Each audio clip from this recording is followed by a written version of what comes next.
Hello! I just realized my microphone was on mute. Apologize for that. Okay, so my name is Joanna Wu. This is me right here. So hopefully you should be able to hear me and see that now. And I am using right now the Trottier Observatory at Simon Fraser University. So you should be able to see images here on your left of the telescope and the inside of the dome, as well as images of the outside of the observatory. And there are a few clouds in the sky tonight, unfortunately, but there's some clearing, and we can see a few cool objects, hopefully. So I have a couple of objects lined up for you that are really pretty, and hopefully we'll be able to see them.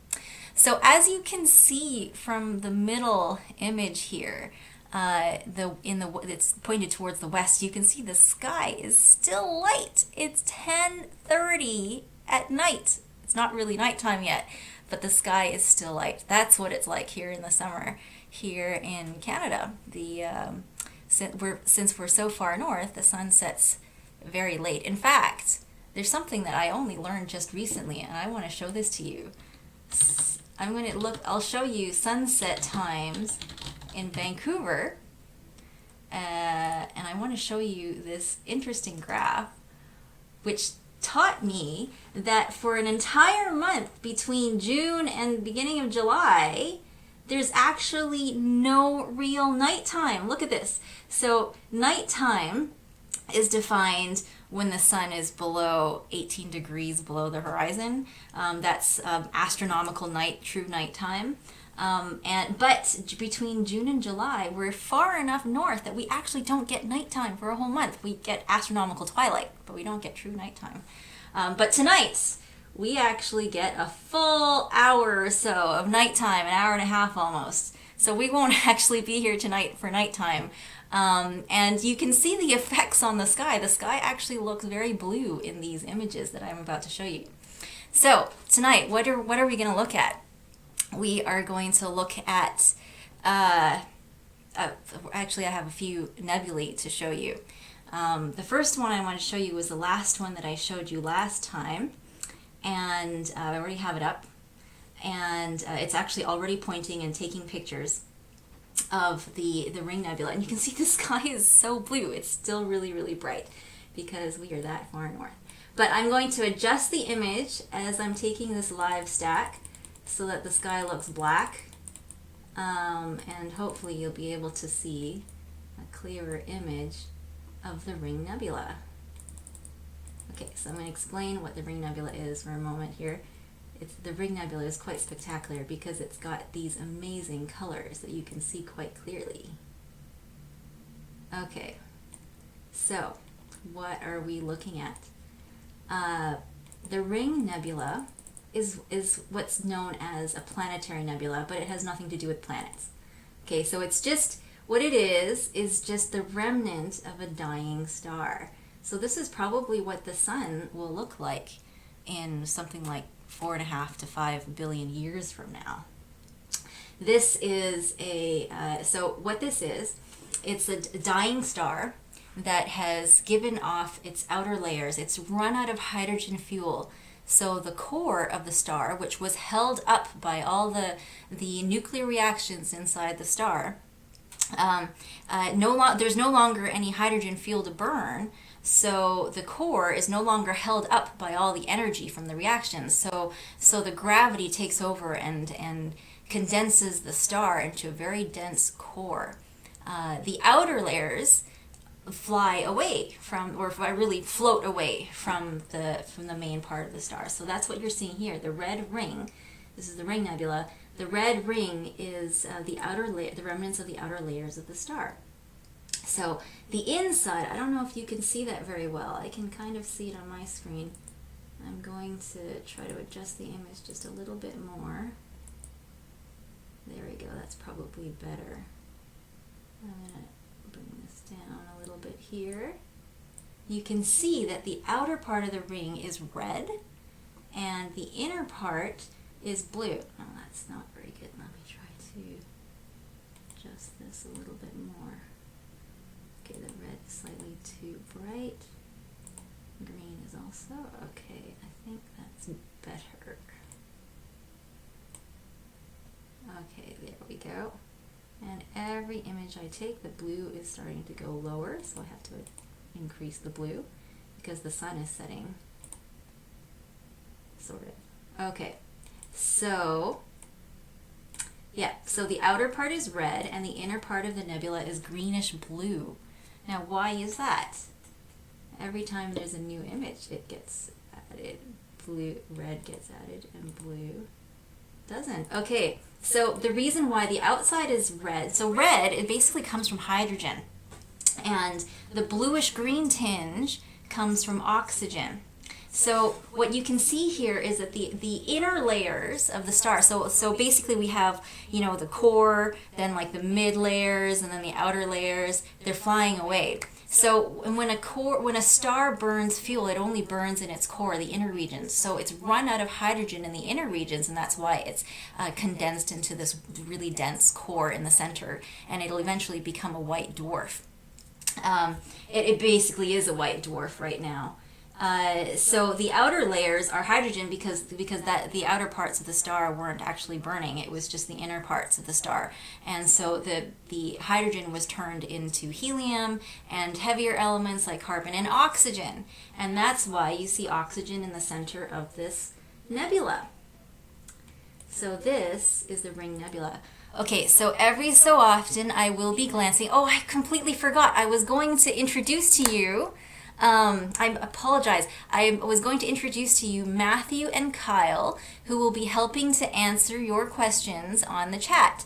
So Matthew and Kyle are very experienced with starry nights at Simon Fraser University, and they will be helping to answer your questions on this chat, because I will be glancing every once in a while on the chat, but a lot of times I will be adjusting the image and I might miss some of your questions. So please, if you have questions, go right ahead and ask, so one of us will be able to answer. It'll be either Matthew, Kyle, or myself. So yes, here we go. Let's adjust the image again. And green needs to go down. Okay, so I think the new images should be better. The ones that are, so what this app is doing is that it's stacking. It's taking 20-second images, 20-second frames, and it's stacking them together on top of each other in order to make clearer images. So the first ones were all blue because the sky was still quite blue because it was only 10:30 at night. So it was so the sky was still quite bright. You can even see, look at the webcam image of the middle frame there. You can see that the sky is still quite light over there. Even though we're pointed more towards the east right now, we still have are still quite blue. So how is the image looking? Let's try that. And it's looking a little better. And I will adjust it this way.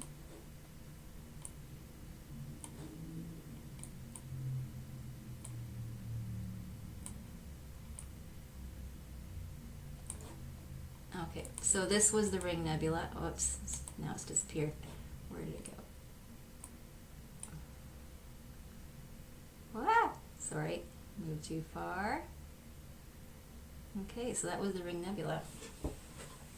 It's beautiful. So I have a few other nebulae lined up for you. Oh wow, some good questions here. What is a dwarf star? And what is a white dwarf? Very good question. A white dwarf is basically the core of a star that's completely run out of fuel, and it's at the end of its life, and that's the end. So all its outer layers have floated away, and what's left is the inner core of the star that was before, and the core is now called the white dwarf. All right, let's see. How is this image doing? It's not as nice as it would be. Okay, let me actually clear this and see if the newer images are better. Yeah, it actually a lot better now. So the sky isn't as blue, so I can increase the blue channel.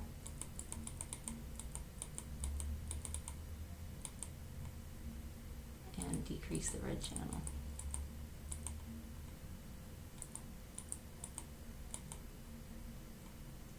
Okay, move this over.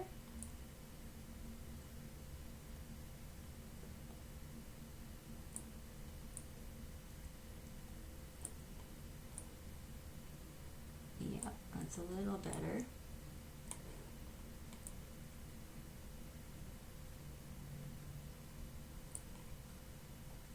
It's a little better. Okay, so I'm going to show you a few more that are like this, that have colors.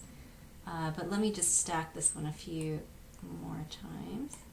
See, it looks like there might be a little bit of cloud in front of that one. Okay, well, we've probably, let's see, we have probably, the stacking is not happening right now. Let's try this again. Oh, yeah, because there is a cloud there. That's why. Okay. Well, that's all right. Let's go to another object then. So another one is actually nearby. I hope there's not a cloud over there as well. But it's also a very pretty nebula. It's called the Dumbbell Nebula, and it's also got some colors as well. M27, let me just type that in.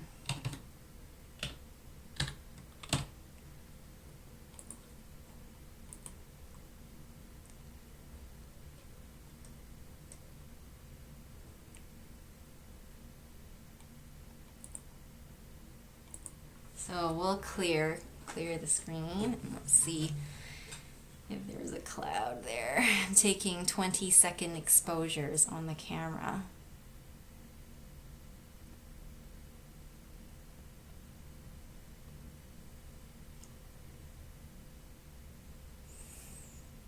Oh, and there's a cloud. Oh, just a second. No, there is. I didn't actually adjust the the viewing. Okay. Let's see if we can see anything.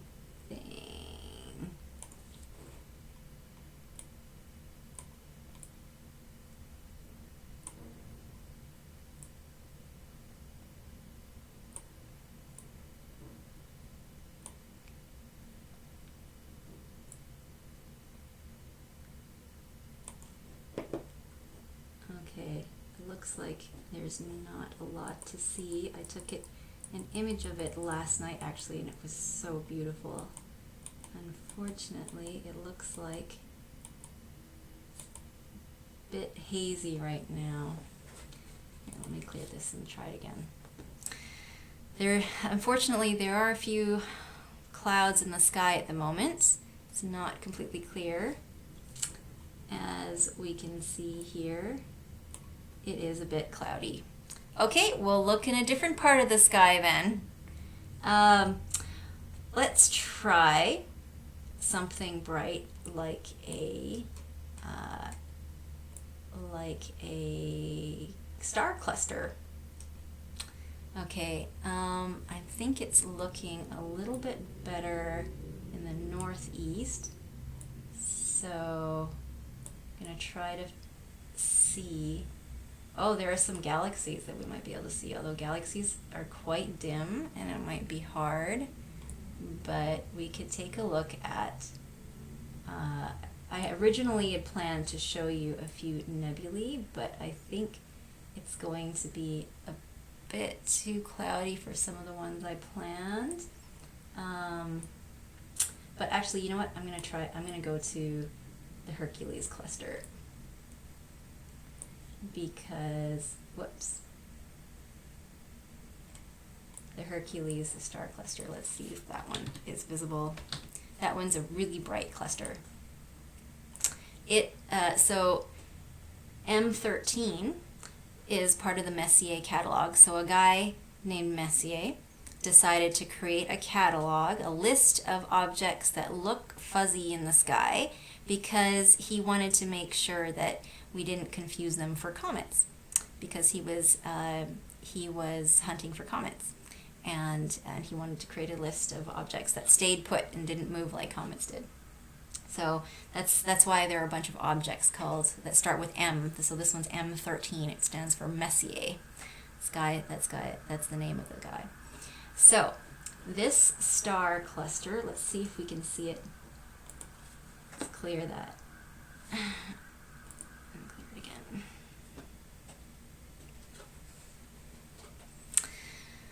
So this is a cluster of stars that's very dense. It's called a globular cluster.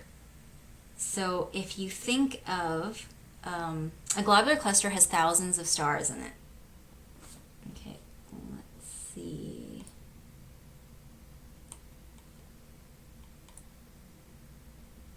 There it is. This is Messier 13. And let me just adjust the figure first before I talk about it.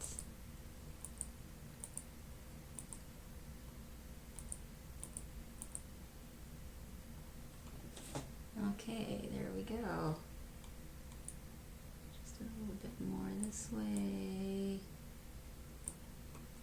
Okay, so this is one of the brightest globular clusters that we can see. M13 it's about 145 light years in diameter. It's quite large. It's this one actually. It's not just thousands. This is one of the larger ones. This is a few 100,000 stars, and it's about 25,000 light years away. So, one of the brightest stars in this cluster are red giant stars. So a star, when it is at the end of its life, it becomes, so just like I told you with the Ring Nebula, it gives off its outer layers. But before it does that, before the outer layers float away, it actually, just before they float away, it actually is a type of star called a red giant. And so a lot of the stars in this cluster are red giant stars. Why are they giants? Like, so they actually started off as stars that were similar to the sun, but why do they become giants? It's because those outer layers are expanding. So before they floated away, the gas is still hot, it's still a star, it's still bright, but it's expanded into what's called a red giant. So our sun will probably expand into a red giant as well at the end of its life in 4.5 to 5 billion years. And when it does that, it will expand not only past the Earth's orbit, but all the way at least until Mars's orbit. So that's how big the sun will become. So this cluster is filled with stars just like that. So you know that it's a bit of an older cluster because a lot of the stars have already died. And so where are these globular clusters? So globular clusters are they're in our galaxy. So our galaxy is a spiral galaxy that's made of about 100 billion stars, and it's shaped like a spiral, but like a plate. If you think of a plate, our solar system, the Earth, is kind of halfway between the center and the edge of the plate. And these globular clusters are arranged in a sphere, like in a ball around the plate. And so this globular cluster is one of those clusters. So clusters are arranged in a bit of a sphere, a ball around the galaxy. Okay, so it's not stacking. I wonder if that's because there's a cloud in front of it. Well, that's okay. You can see it quite well, actually. You can see quite a few. It's really pretty. So there are lots of these globular clusters around that are quite easy to find in a little telescope if you have. This one's quite an easy one to find if you have a little telescope. Okay. Okay, so why does it take so long for all the hydrogen in the sun to burn? That's a very good question. Why so many millions of years? That's because there's so much of it. There's so much hydrogen in the sun. The sun is 1 million times bigger than our planet. our planet could, by volume at least, our planet could fit inside the sun 1,000,000 times over. So there's just a ton of hydrogen, so it doesn't burn very fast because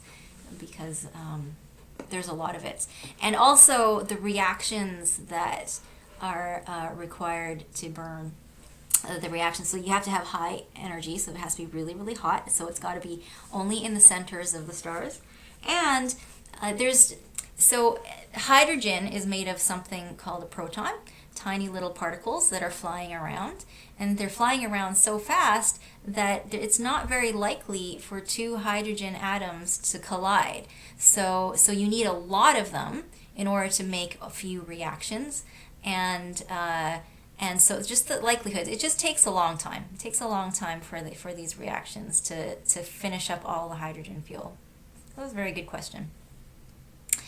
Oh yes, Saturn and Jupiter are both above the horizon. We can see them, and I am planning to see them at the end of the night. Right now, they're still really close to the horizon, too low for our telescope to see. So we were going to look at them right before midnight, so around 11:30 or 11:40. I can start pointing at them. They'll be high enough for us to see them. But they are beautiful to look at, definitely. Okay. Let's see.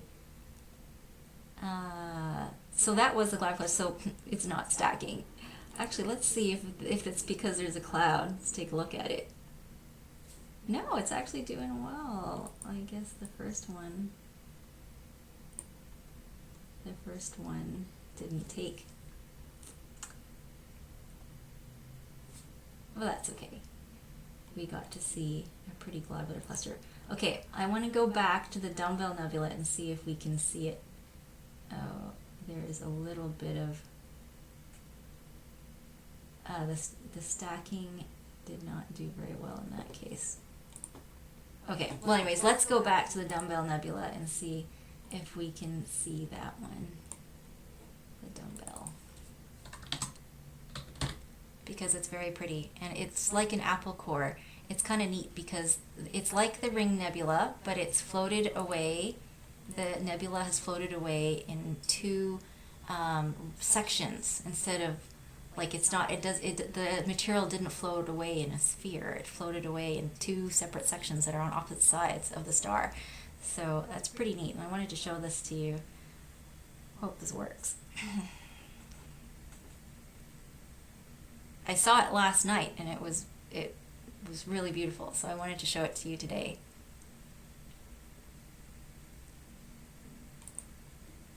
Okay.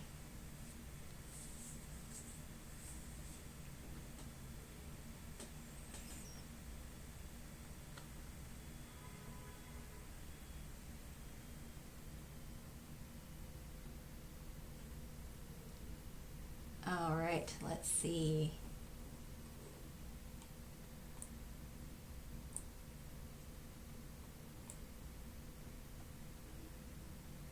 Oh, yay, we are able to see it. There it is. There it is. Oh, stop. There. Okay. All right, there it is. And it's even stacking. Wonderful. I don't know if you can see it. It's working well for me. Let's see. I'll move this over here a bit.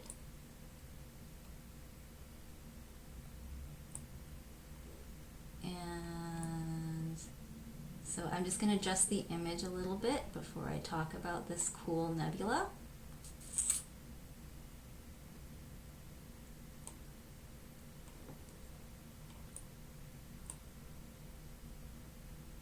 Yeah, stacking well too. This is good.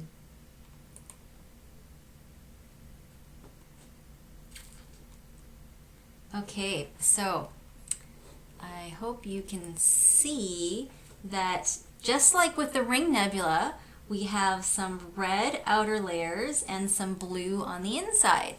So remember what red means? Red means hydrogen, and blue means oxygen. And yeah, so this is also the remnant of a dying star. So if you remember, if you remember, the Ring Nebula was like this tiny little ring about like a size like this, right? And the Dumbbell Nebula fills up half the space of this image.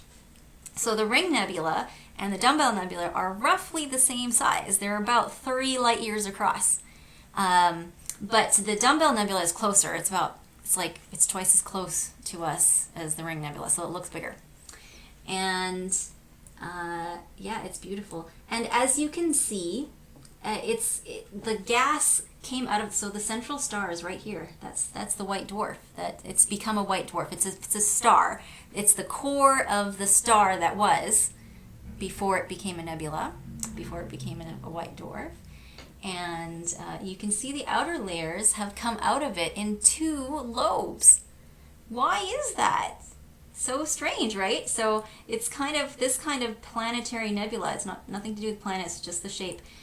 This kind of nebula is known as a Biconical Nebula. I know that's a very big word, but what it just means, it's just that the nebula came out in 2 sections. So why did it come out in 2 sections like that? Well, it's not that clear to astronomers why. We're not exactly sure why, but one of our best theories is because there might be some sort of disk of debris around the star, just like an asteroid belt or a Kuiper belt or planets even, just like a disk of stuff which forced all the material to go out above or below the disk. So that's why it's in 2 parts like this. So it's a very, very pretty nebula. It's also known as the Apple Core Nebula. It's a dumbbell or an apple core. Actually, if you looked at this nebula from the side, you would actually probably see something similar to the Ring Nebula. So actually the Ring Nebula is probably a biconical as well, but we're looking at it from a certain side so that we only see the ring. Whereas here, we're seeing it in such an orientation that you can see kind of 2 parts to the nebula. Yeah, so let me do a few more adjustments to the image. It keeps getting brighter and brighter because we keep stacking. And let me enhance the blue. Decrease the red. Isn't that pretty? Let's see.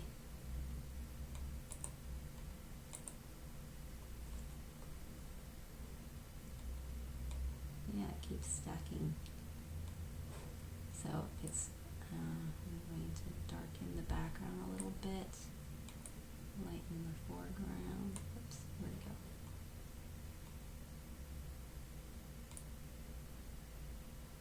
There it is. It keeps moving. Cool. Oh, no. Nope. Oh.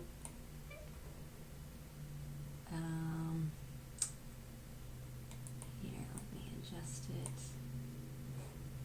Let me bring this back closer. There, you can see more of the details that way.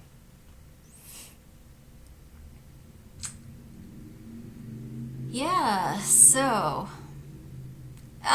good question. Yes, thank you, Kyle, for answering that. Yeah, oxygen, unfortunately, it's not oxygen that we can breathe because there's only like a few particles per meter cubed or something. Like, it's very, very sparse. So it's not like an atmosphere or something that we can breathe. It's very, very thin, far too thin for us to survive in that environment. Yeah, so this is the Dumbbell Nebula. It's very pretty. I think I will keep a picture of this. Let me just adjust it a little bit more. In fact, I need to adjust it. I need to pause the stacking. Okay, I'll stack it. I'll wait for 2 more stacks, so we'll have 20, and I'll pause it and I'll adjust it so it will stop self-adjusting itself. And I will keep an image of that.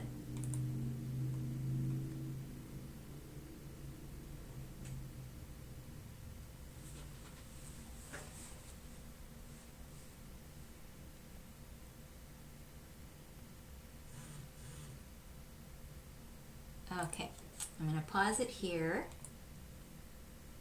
I'm going to adjust it a little bit so to get a better image. So I know a trick that was to move this line farther and that line closer, and maybe this one a little bit as well.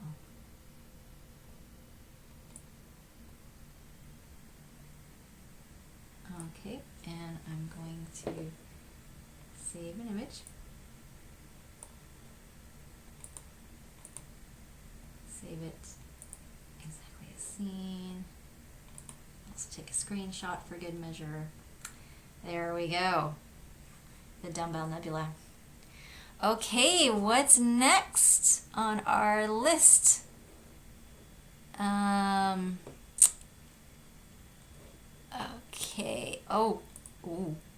Oh, I have such a pretty thing to show you. It's going to be a little bit hard to see, but it's very pretty once it starts stacking. It's called the Bubble Nebula.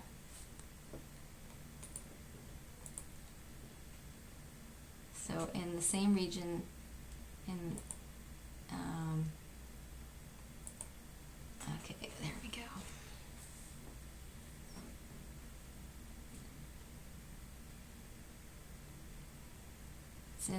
It's kind of in the north part of the sky, which we're lucky because the north is a bit clearer today. So let's see what this looks like. Just a second. This is, let's adjust it slightly. Actually, I'm going to clear it one more time because it might have still been moving.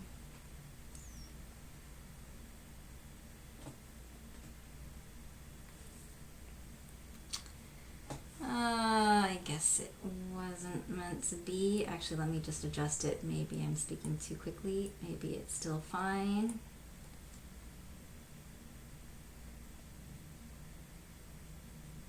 No, this doesn't look promising. Oh, it's too bad. It's such a pretty nebula. Try it one more time. Maybe the cloud is going away.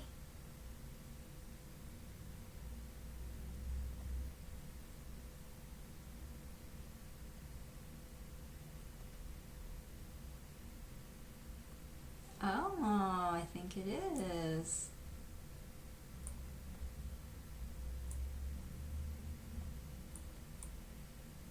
Yes, we can see it a little bit. Okay, can't see much of it yet, but it'll come.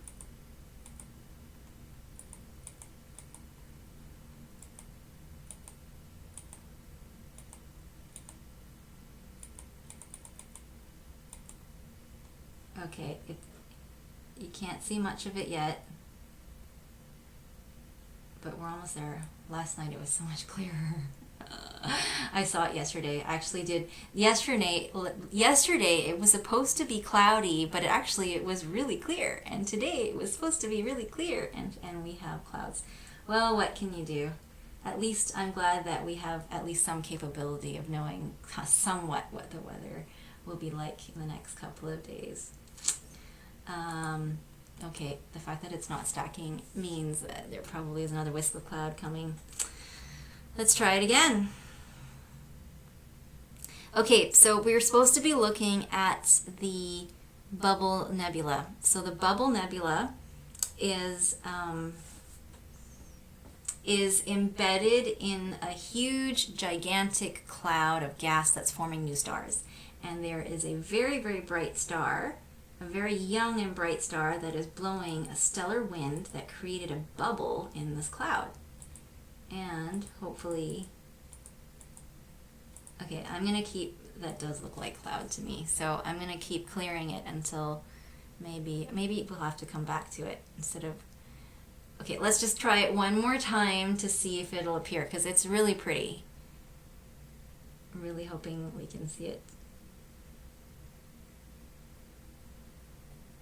Yeah, that doesn't look very promising. It was much clearer last night. I mean, that is the star right there. That's the bright star. But you can't see the nebula around it.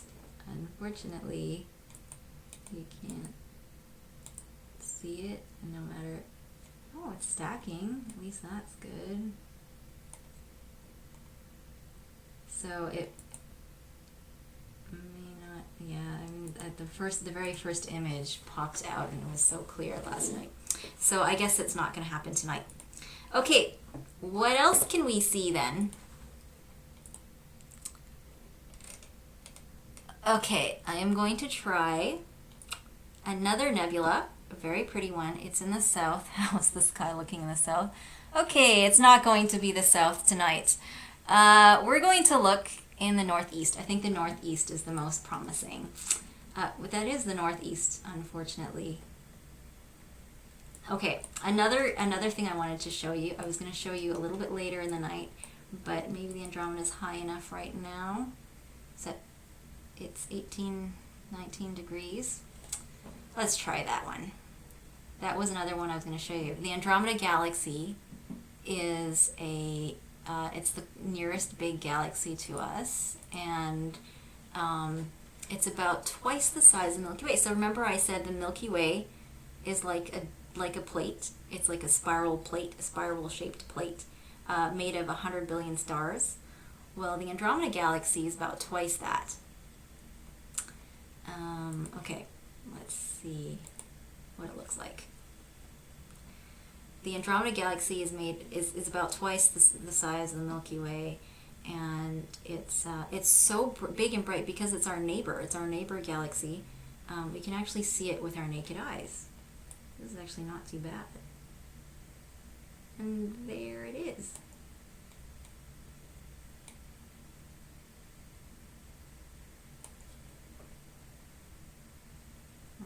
Okay, let's see. Whoops. Too far that way. I'm going to adjust the image before I talk about this galaxy.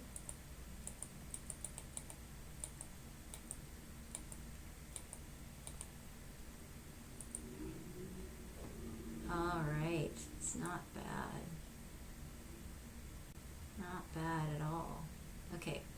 So hopefully as it stacks, as it stacks, you'll be able to see some dust lanes blocking some of the light here. Okay, so the Andromeda Galaxy is the closest big galaxy to the Milky Way. It is about twice as massive as the Milky Way. It's a spiral galaxy as well. And it's the two of us, Andromeda and the Milky Way, are two of the big galaxies. There are also lots of little galaxies that are orbiting around our two galaxies, but the Milky Way and Andromeda are kind of the king and queen of the local group of galaxies. And because our gravities are so strong, we're close together and everything, Andromeda is going to collide with the Milky Way in about 4.5 billion years. Actually, oh, look at that. There was a plane or a satellite that just went across our image. Okay, let's clear that and start over again. That's okay, we could still keep talking about it. But the Andromeda Galaxy is going to collide with the Milky Way, and the resulting, and so you don't have to worry too much about the stars of the Milky Way colliding with any of the stars of the Andromeda. So nothing's going to happen if our sun lasted that long, which it won't. Our sun actually will run out of fuel, and about the same time that Andromeda is going to be merging with the Milky Way. But if the sun were to last longer, nothing would happen because there's so much space between the stars that they'll just fly right past each other. So the stars of both galaxies will just kind of fly right past each other and eventually coalesce into another large big galaxy. So the stars won't collide, but they'll eventually settle into one big, enormous galaxy that's bigger than both of our galaxies. And that galaxy sometimes is nicknamed Milkomeda, kind of a cross between the Milky Way and Andromeda. It's kind of a cute name. But yeah,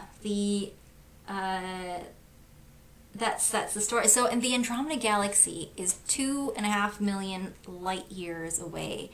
It is really far away, and yet it is visible to the naked eye. It's actually the farthest thing we can see with the naked eye, which is pretty cool. So it's hard to see when you're in the city, but it is still possible. You can still see it in the city if you have a pair of binoculars or something. But if you go, to a darker site, then you can see it.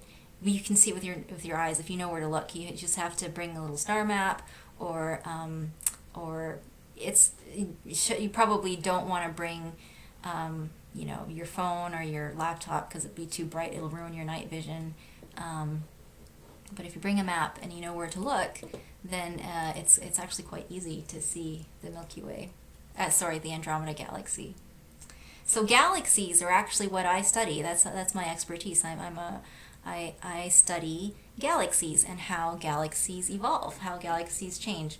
So including galaxy mergers, like the merger between the Milky Way and Andromeda, and also the things that cause a galaxy to evolve, like for example the black hole that's in the center of every galaxy.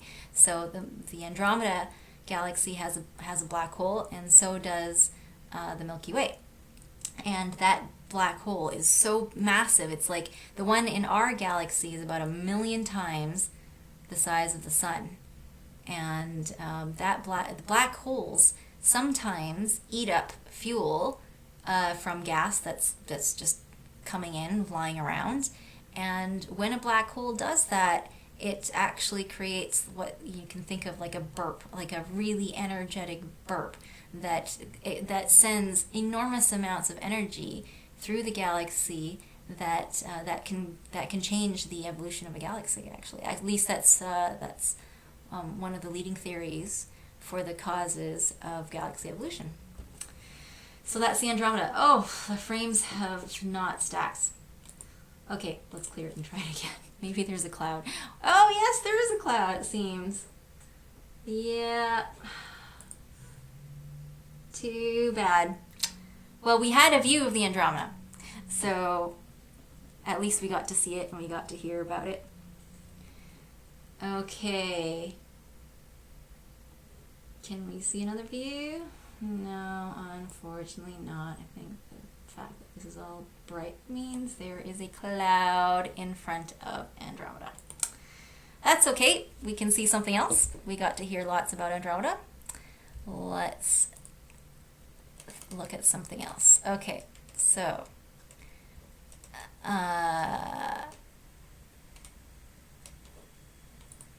how is the southern sky looking? Not great, but let's try it anyway. Yeah, the northeast isn't looking great either. So I hope we can see something more. At least we got to see a few things. Jupiter and Saturn, I think, are still not quite high enough. Almost. A few more degrees would be great. But let's actually see something really cool. If it's clear, it's really, really cool. M16. We're back inside our own galaxy. So all the nebulae that I showed you, the Ring Nebula, the Dumbbell Nebula, the Bubble Nebula, which we couldn't really see, and the M13, the globular cluster of stars. Those are all inside our Milky Way. Most of the things that we can see easily with a telescope are in the Milky Way because if they're inside the Milky Way, it means they're close to us, so they're bright, so it's easier to see. The Andromeda Galaxy, of course, is outside of our galaxy because it is a galaxy, and it's one of the brighter things that we can see outside of our galaxy. But most things outside our galaxy are hard to see with telescopes. But I mean, we can see quite a lot. Last time we did a virtual Starry Nights, we actually had a tour of several galaxies, which was a lot of fun because I love galaxy. That's my favorite thing. But nebulae are also amazing. I love seeing nebulae. Okay, so M16 is the Eagle Nebula. Let's see if it's visible. Cross your fingers.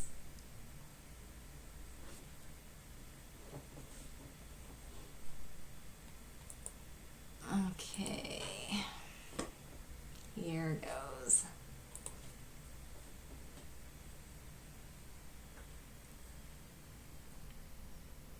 So the Eagle Nebula is also a site for new star formation. Okay, so we saw two of them that were the results of stellar death. This one is actually the birthplace of stars. So, unfortunately, there's nothing to be seen in this part of the sky.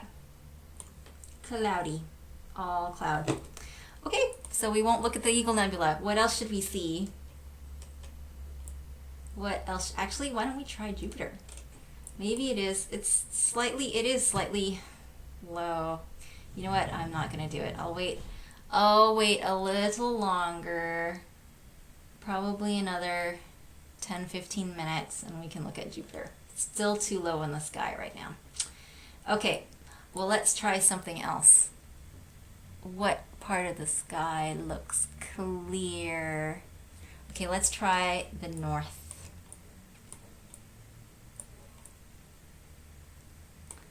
Okay, well, we could try.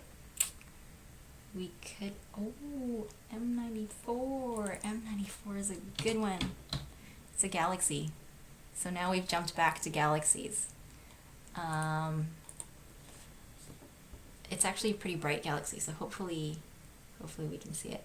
If not, we'll try M81 and M82. We saw those last time, but they're also quite bright. And hopefully there's not a cloud in front of them.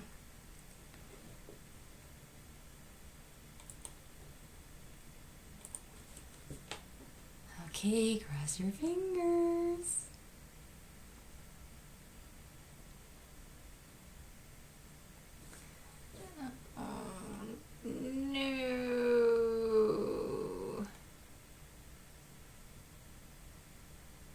Nothing. One more time, perhaps.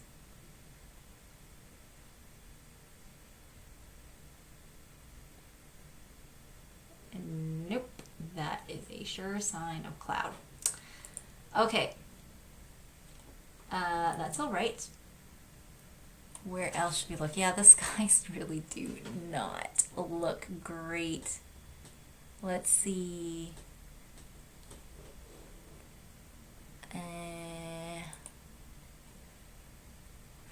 The west has cloud.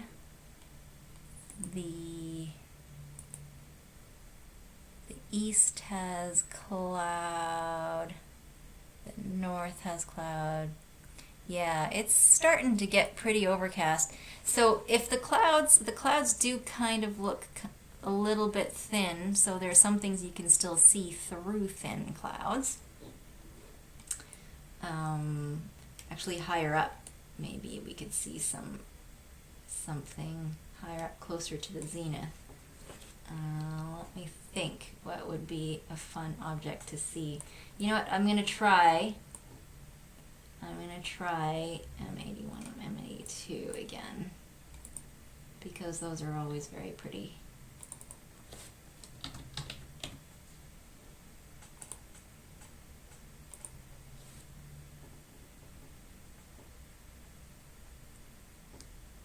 So these are near the Big Dipper, so you can see here, this is the Big Dipper. The Big Dipper, the two end stars point to the North Star, and that's how you know you're looking in the north. So we're looking right here. And let's see if we can see anything.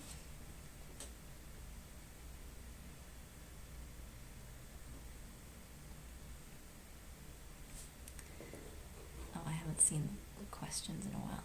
Oh, there's a little bit of thin cloud. Yeah, you can actually see a little bit the core of the galaxy, but it's not great.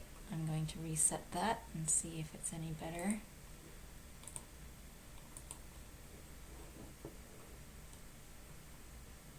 Okay. Ah, yeah, it's still behind a little bit of cloud. You can tell because it's really red, actually. That's one of the reasons why you can tell. So I'll adjust the color a little bit. And there is the center of M81. Not great. Definitely not great, because it is not, yeah, there's a little bit of wispy cloud in front of it. Yep. But M81 is a galaxy. It's one of the closer ones. It's not as close as the Andromeda, but it is. It's a spiral galaxy, and we're only seeing the core right now of the galaxy. So the galaxies have cores. They're actually called bulges, and then so there are spiral arms like the Milky Way. The Milky Way also has a bulge in the center, and it's that brightest part of the galaxy. Okay, you know what? This is really too bad. I think I am going to take Kyle's suggestion and try to look at Jupiter already. Actually, it's probably not. You know what? It's probably high enough. Let's try it.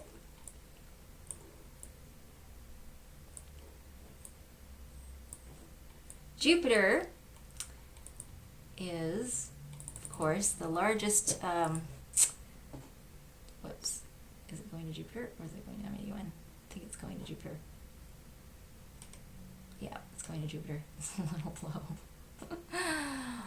Look at how low the telescope is going. See that? Look at how low it's pointing. But maybe it's okay. And in this case, we'll need shorter exposures.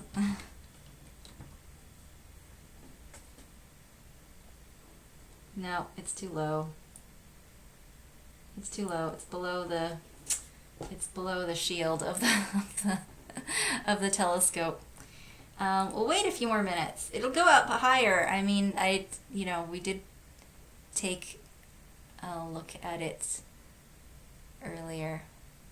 I did take a look at it yesterday. Oh, you know what? Oh, that's because I was impatient and I didn't wait for the dome to move over. That's why it was black. Okay, so maybe now it'll actually be better. And we'll have to turn off slide stacking for this. But no, it's still the lower end of the dome slit is blocking the view. So it's not high enough yet, unfortunately. So what else can we see? Everywhere we look, it's either, oh, that's a good suggestion, Elbrio. Elbrio, we could try that. It's very bright as well. So Elbrio is nice because you can see the different colors of two stars, and it's quite stark actually, and it's bright enough that it could probably shine through even some cloud.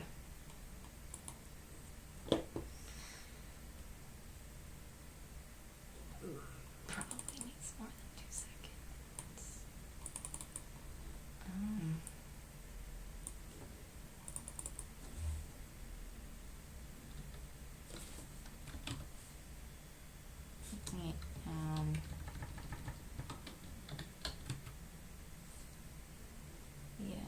Let me try to make sure the histogram,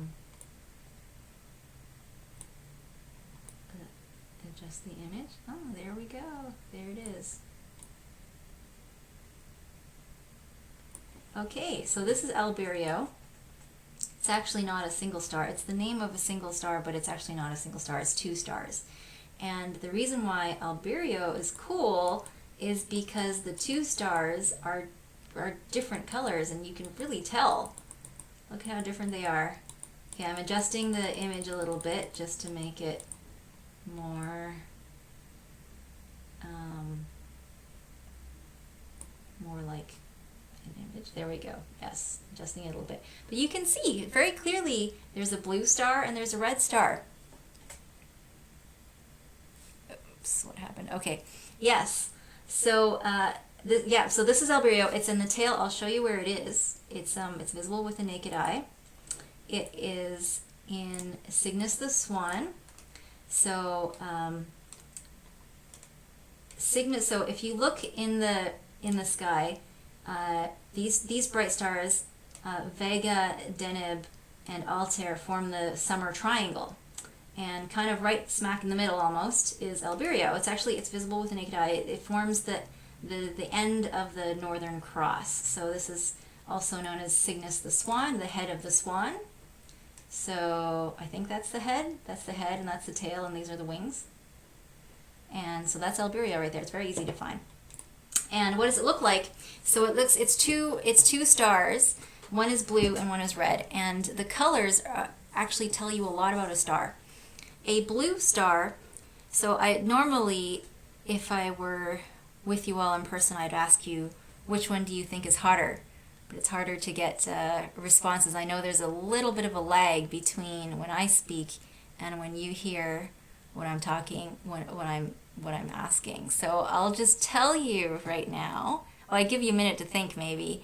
What do you think is hotter, the blue or the red star?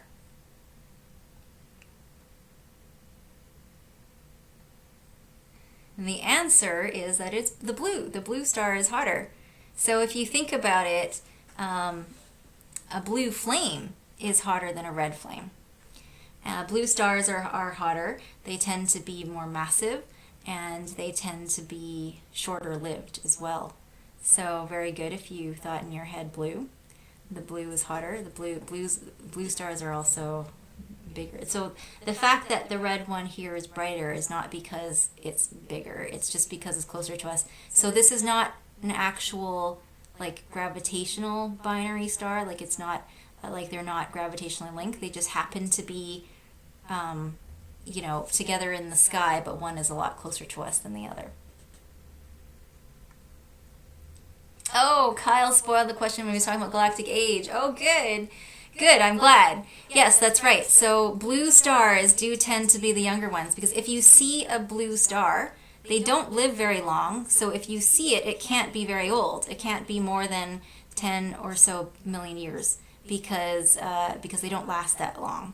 So, and 10 to 20 million years, that's considered young when it comes to astronomy. So other stars live for much, much longer. There are stars that won't die for another trillion years, like the really small stars, the red ones, the really small red ones will last for even a trillion years. It's quite mind-boggling.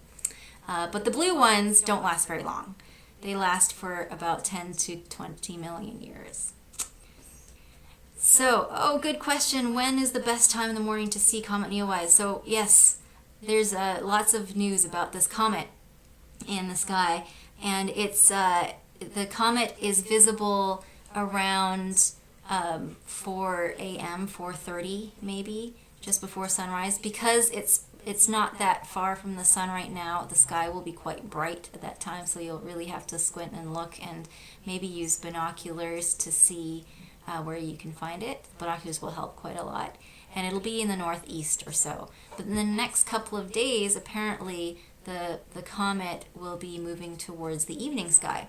So we'll be able to see it in the northwest when it moves towards the evening sky. Hopefully it'll stay bright.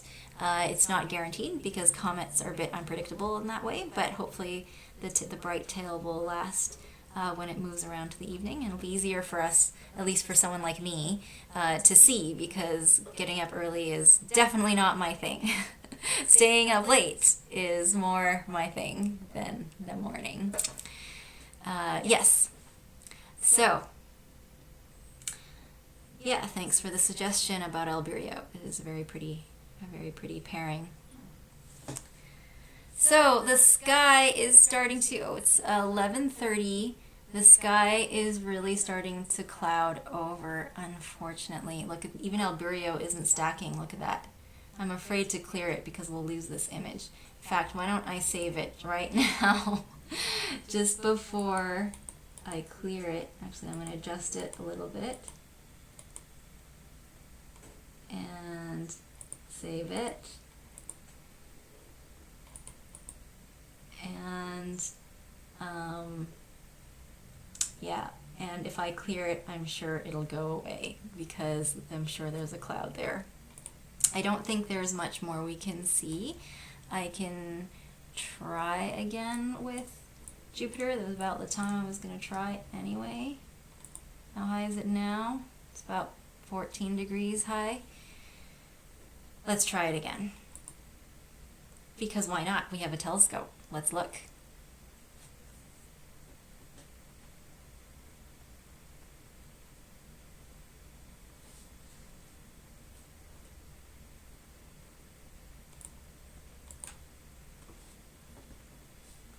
Yay! We can see Jupiter. Oh, makes me so happy. Okay, but we'll have to expose it for a lot shorter than 1 second. It'll be 500 milliseconds. Let's try that. Oh, but we're not stacking. That's right. Look at that! There's Jupiter! So pretty. Okay, so you can see that it's, yeah, there must be some clouds moving in front of the planet, but in and out. So you can sometimes see the planet when the cloud has moved away, but when the cloud is back in front of it, it's harder to see. Okay. Oh, and you can see the 4 Galilean moons. Actually, these 4 Galilean moons you can see with binoculars. Why are they called Galilean moons? It's because they were first seen by Galileo, and yeah, he realized that there are some things that don't orbit the Earth, which was quite something in those days. So you can actually see, I don't know if you can see on your screen, but on my screen I can see there's these bands of cloud in Jupiter's atmosphere. So Jupiter is the most massive planet in our solar system. Oh no, it disappeared. Come back. Okay, there you go. So Jupiter is the most massive planet in our solar system. It is, and it's also really big volume-wise. 11 Earths apparently can fit across the diameter of Jupiter. It's pretty crazy. So there are 4 of the bright moons that you can see when the cloud isn't on top of it. But actually, Jupiter has 79 known moons. I remember when I was a kid and I learned about the planets, there was something like 20 something at the time, or 16, or even I memorized the number at the time. I don't remember it anymore, but like I kind of blocked it from my memory because they keep discovering more and more moons. It's pretty crazy. The other thing that's pretty neat about Jupiter is, of course, the great red spot. You can't see it in this camera, especially because the cloud is on top of it. But on a really good clear, actually this camera is pretty neat because it's got a fast frame rate. So sometimes you can take like a movie of Jupiter, and one of the frames might actually be lucky enough that you can see it through really, really still air. The air is so still during that split second that you get a nice crisp image of Jupiter. And actually a member of the Royal Astronomical Society as well as Howard Trottier were able to take a really beautiful image of Jupiter using that technique.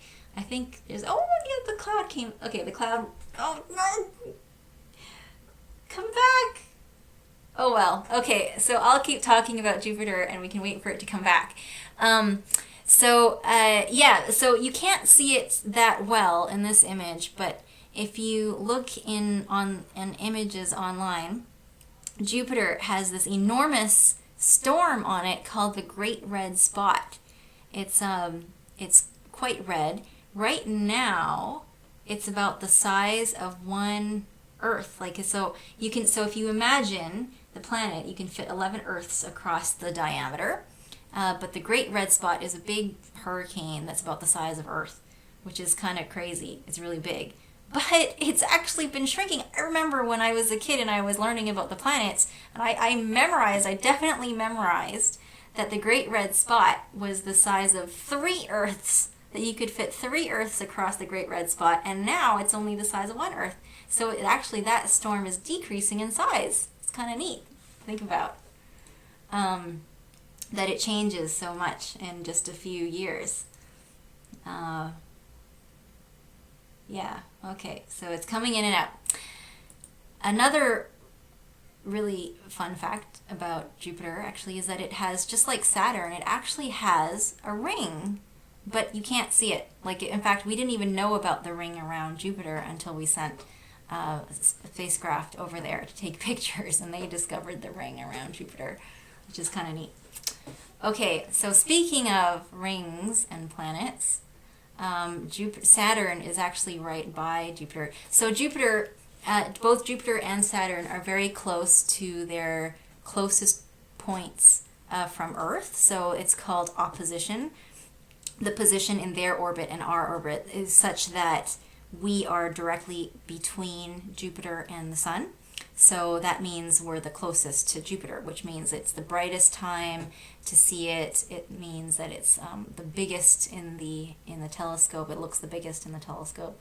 And both Jupiter and Saturn are very near that point now. So in the next couple of weeks, it should still stay really bright and really big, as long as there's no cloud. Yes, so sometimes we can see it pop through the cloud, and sometimes not. But in the meantime, try to see if we can look at Saturn. I mean, why not? We'll try it. It's also quite low.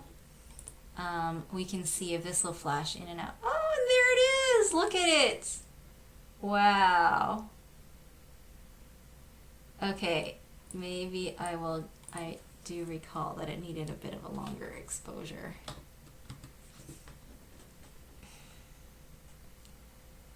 Okay, well, when it comes back, you can see, well, look at that! You can see the rings around the planet. It's pretty amazing. In fact, I could probably even make the binning finer. Yes, I know. And, wait, zoom out a little bit.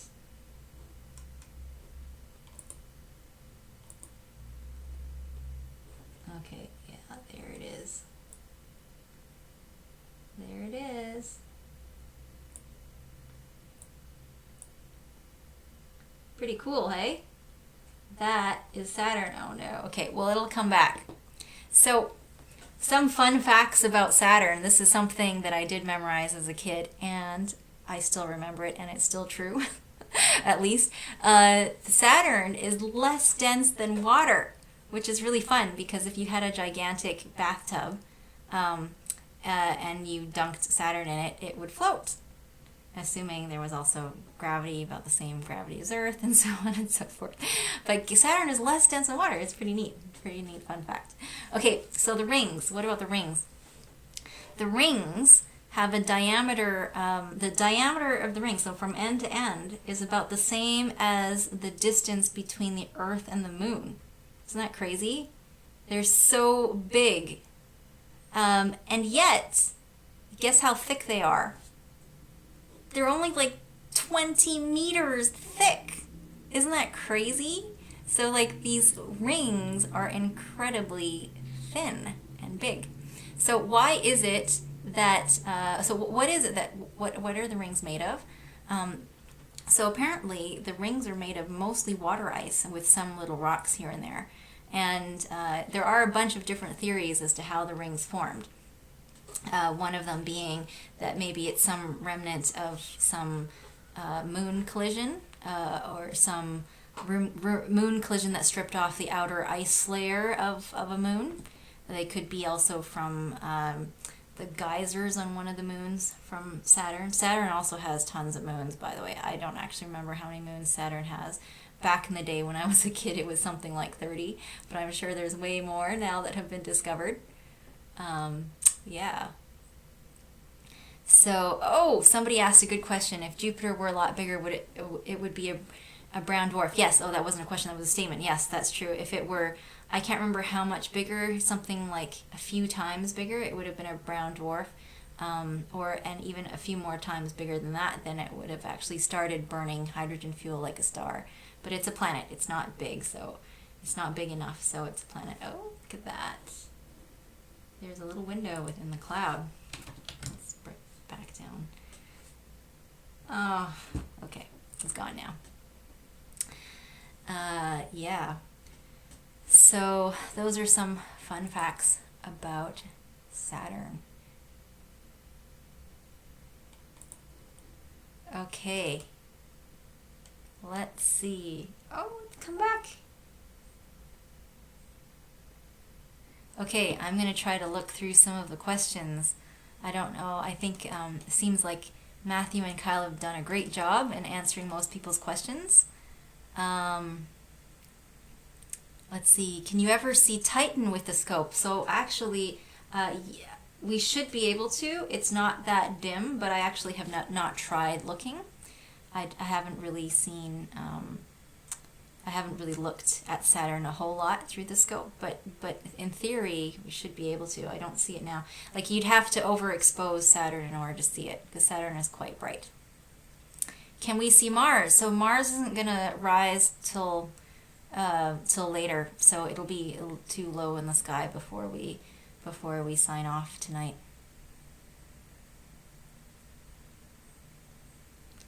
So yes, thank you, Matthew. Yeah, Titan does have an atmosphere that's very reflective. Actually, that's the same reason why Saturn's rings are quite visible, even though they're so thin. It's because they're made of water ice, and that water ice is really reflective, and that's why we can see them so well. Yeah. So these are really bright. So by the way, Jupiter and Saturn are visible to the naked eye. So if you just pop your head out the window and look in the southeast, you should be able to see two bright stars, not too far from each other. And those are Jupiter and Saturn. They're quite bright. They're brighter than most stars. So you can just see them with your eyes if there wasn't cloud. And right now there's no cloud. Look at that. Isn't that pretty? Okay, so what else? We've got 15 minutes left. What else do you want to see? Actually, we still have a lot of cloud happening right now. Maybe I should try again. Actually, you know what? I don't think there's a hope of seeing anything dim. I think the planets are the best we can do in these conditions at the moment. But these are great. So Neptune and Uranus will just be little stars, so they won't really be very impressive, and might be harder to see because of the cloud. Good question. So Jupiter and Saturn being gas giants means there is really no surface to land on. So not exactly sure whether or not Jupiter has a core. It's not clear at all. It could have a core, but it's not clear. It's probably more likely that it's more like liquefied gas because of all the gas pressure inside of the planet. The moon, I believe, hasn't quite risen yet. Let me see. It was a waning gibbous yesterday, and I don't believe it's quite. There's Neptune. It's a little bit too low right now. Sorry, no. The moon would be in the southeast, so it hasn't risen yet. It rose around this time last night, which means it'll be another hour before it rises again tonight. So unfortunately, we will not be able to see the moon.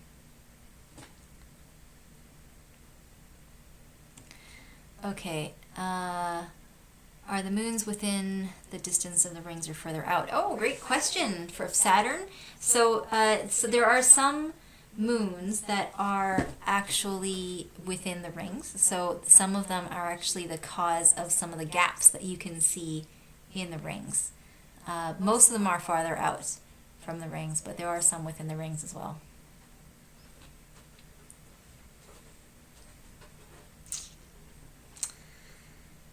Yeah, okay. So I think that's the best we can do for the rest of the night, unfortunately. We could try.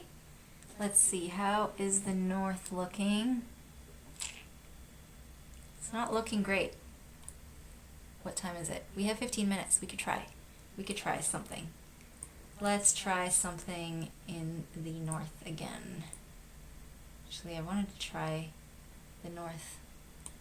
The northwest might be okay. Let's try this one again. M94.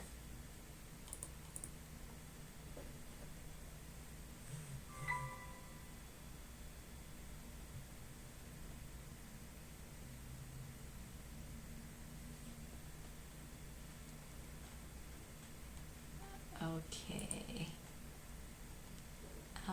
We're going to need much longer exposure than that. Whoops. No, not 2 milliseconds. I want 20 seconds.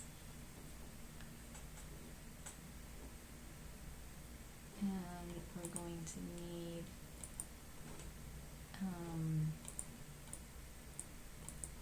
better binning. And we're going to need these to be engaged.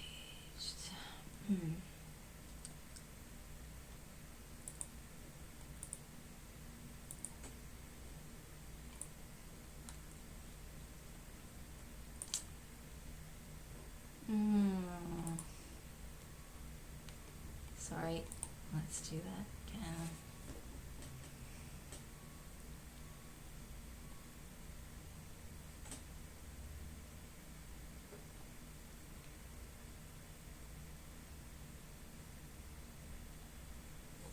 Yeah, not promising.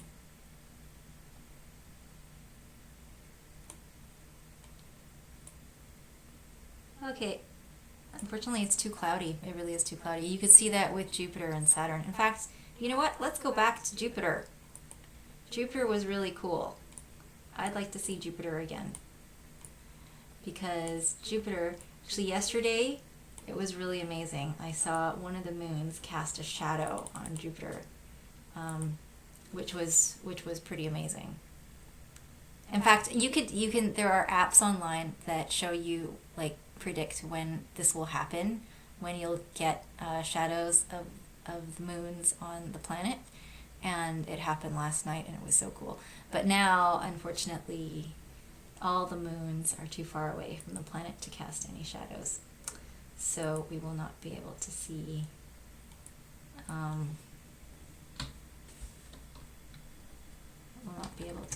anything. So, but when the cloud isn't there, we can see the actual surface of the planet. You guys, I am so sorry that the weather was not great. The forecast said it was supposed to be clear, which is why we decided to have to put on this event.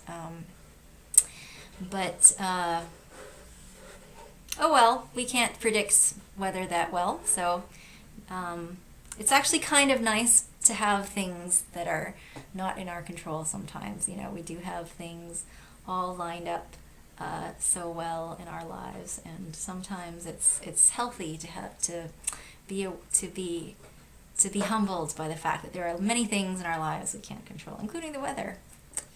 So and sometimes we can't even predict the weather that well. And the cloud is still right in front of Jupiter, and we can't see anything. Unfortunately, too bad. But I really appreciated all of you coming out. This was really fun. And we got to see quite a few things, didn't we? We saw the Ring Nebula. We saw the Dumbbell Nebula. We saw a globular cluster that was M13. And the Andromeda Galaxy. That was quite good. And Jupiter and Saturn. So that was pretty cool. So the next time around, so basically the plan is to keep doing these virtual starry nights on clear Friday nights. So unfortunately, Vancouver weather isn't that great, and it's not very, very predictable. But hopefully, now that summer started a bit late here, June we had, oh look, there's Jupiter. June was pretty terrible weather, but hopefully we'll have a better July and August, so maybe we'll get to do more of this. You can see that there is still cloud in front of the planet because of the distortion, the plumes, the blurring in front of it. And you can see the bands pop in and out sometimes as well. Look at that. It's pretty neat.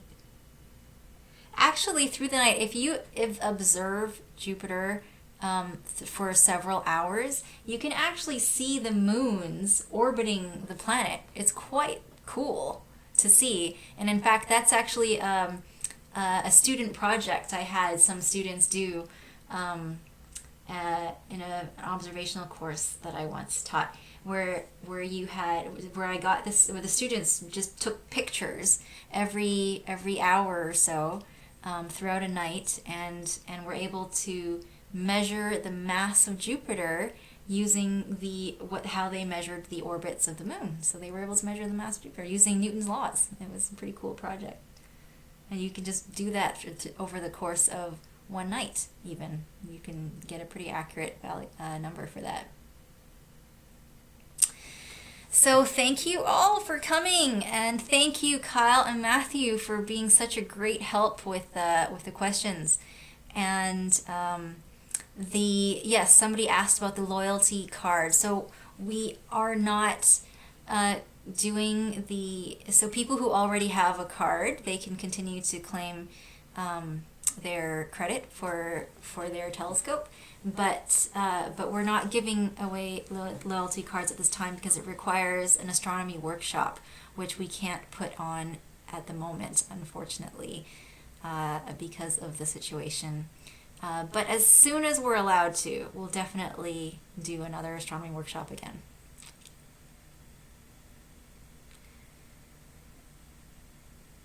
Okay, great. So it is almost midnight anyway. You know what? I'll keep looking at Jupiter until midnight, and we'll see if we get a lucky break in the clouds. Just to keep looking. But I'll be here to answer any more questions if anybody wants to ask. Otherwise, have a good night.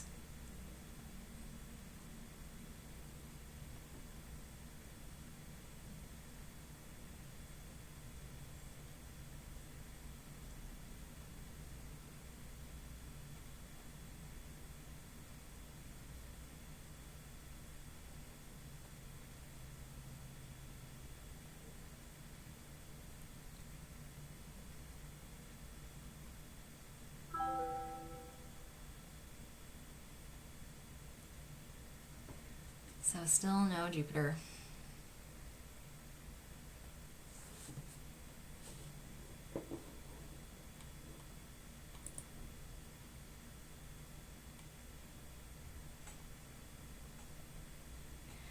Oh, so Matthew, good question. Why out of all spacey things did I decide to research galaxies? That's a good question. I think I kind of felt like it was a nice in-between scale between kind of stars and the universe. So there's like stellar astrophysics, which it's a study about stars and how stars evolve, and stellar birth and death, and nebulae, like I showed you. And then there's cosmology on the grand scale, which studies the whole fate of the universe, right? And galaxies was just this thing that was in between. It was the scale that was in between, and it's a field that requires knowledge of both those scales. So in order to understand galaxies, you need to understand star formation, because galaxies are made of stars, right? So you have to in order to understand how a galaxy evolves, you need to understand star formation and how stars are formed.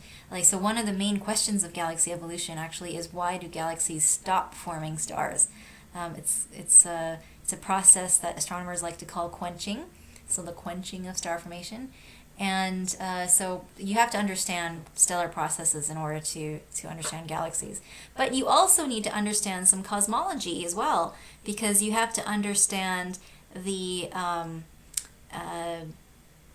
you have to understand that the universe the beginnings of the universe, when how galaxies formed, basically. You have to know, if you look at galaxies in the very, very distant universe, when galaxies were all very young, you have to understand that the universe was very different. The universe was smaller, the universe was denser, processes, physical processes were different, so you have to understand cosmology as well in order to understand how galaxies evolved from the beginnings of the universe till today. So it's kind of one of those fields that is kind of, you have to be a jack of all trades in order to do it, which is kind of fun. Except you don't have to know much about galaxies. In order to know about galaxies, you don't have to know much about planets. So planets are the one thing that are a little bit my weakest knowledge in astronomy. I don't really know much about planets because you don't have to know anything about planets in order to understand galaxies. But you do need to know a little bit about star formation, and you need to know about cosmology in order to understand galaxies. So that was a great question. What are different kinds of stars?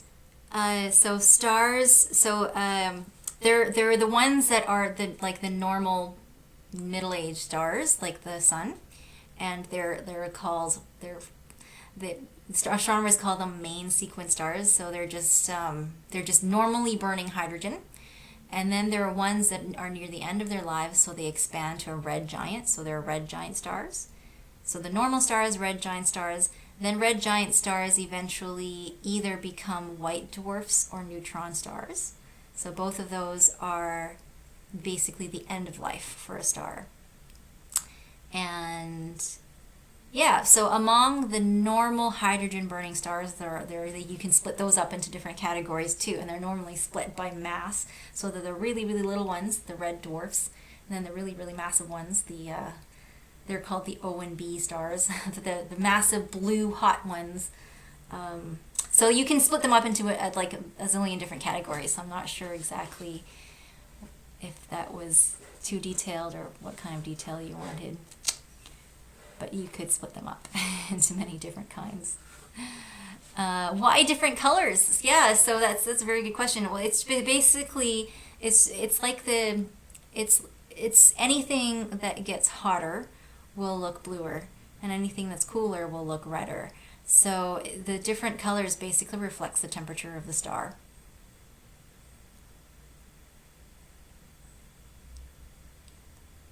Matthew, thanks for answering the question about the satellites. Yes, satellites are another thing that I don't know too much about. There are, unfortunately, there is a new set of satellites that have been launched that are very bright, that fly across astronomical images, unfortunately. But apparently they're working on trying to make them darker so that they won't affect astronomy too much, but we'll see how that happens. Is Queen Elizabeth Park a good location to watch the comet? That might be a good place, actually, because it's higher up.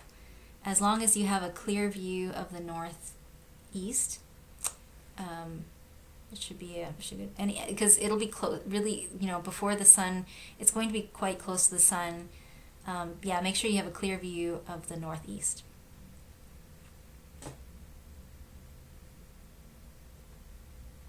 Are all stars habitable if a planet is in the cold Goldilocks zone? So do you mean like if are all planets in the Goldilocks zone habitable?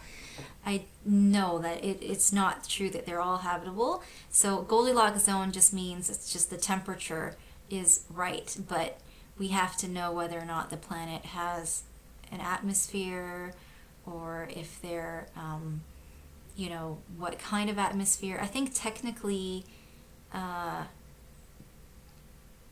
I'm not sure about Venus, but like one thing about Venus versus Mercury is a lot closer to the sun, and yet it's cooler than Venus.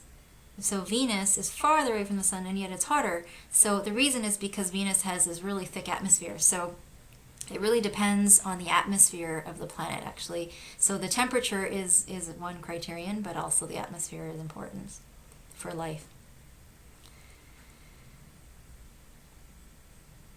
So, does gravitational affect Does gravity affect the temperature of a star? Yes, actually, surface gravity does matter as well. But stars on them that are normal are quite well. Oh, the cloud went away. You can see Jupiter again.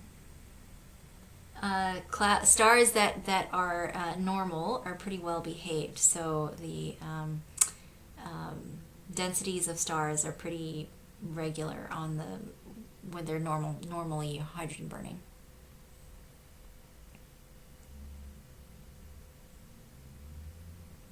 Okay, well, it's a minute past midnight, so I am going to sign off. It's pretty late. Thank you all for joining me here. This was really fun. Too bad about the weather, but hopefully we'll be able to do it again soon and it'll be clear. So thank you. I am going to sign off now. Good night.